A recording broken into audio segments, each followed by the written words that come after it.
अमावस्या की काली रात थी। चारों ओर सन्नाटा पसरा हुआ था।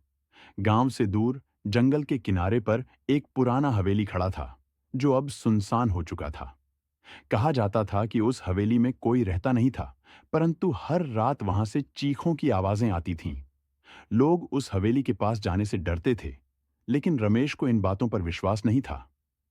रमेश गांव का एक साहसी युवक था, जिसे डर नाम की चीज नहीं मालूम थी।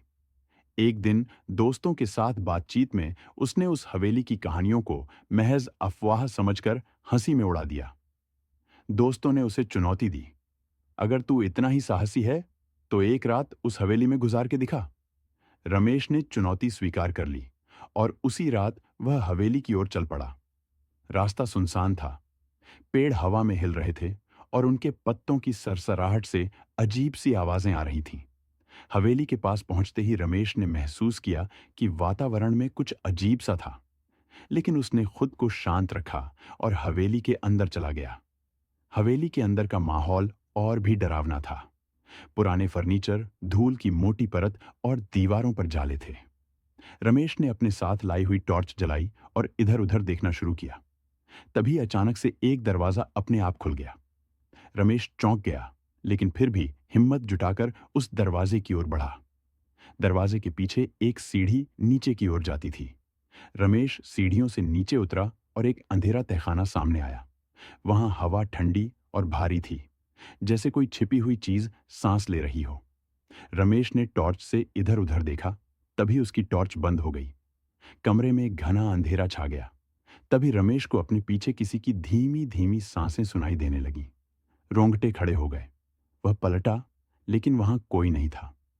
अचानक से एक ठंडी हवा का झोंका उसके चेहरे से टकराया और उसके कानों में किसी के फुसफुसाने की आवाज आई, तू यहां नहीं आना चाहिए था। रमेश का दिल तेजी से धड़कने लगा। उसकी टॉर्च फिर से जल उठी और सामने जो उसने देखा, उससे उसकी चीख निकल गई। एक धुंधली आकृति, जो इंसान जैसी दिखती थी, उसके सामने खड़ी थी। उसकी आंखें गहरे काले गड्ढों की तरह थीं, जिनसे कोई जीवन नहीं झलकता था।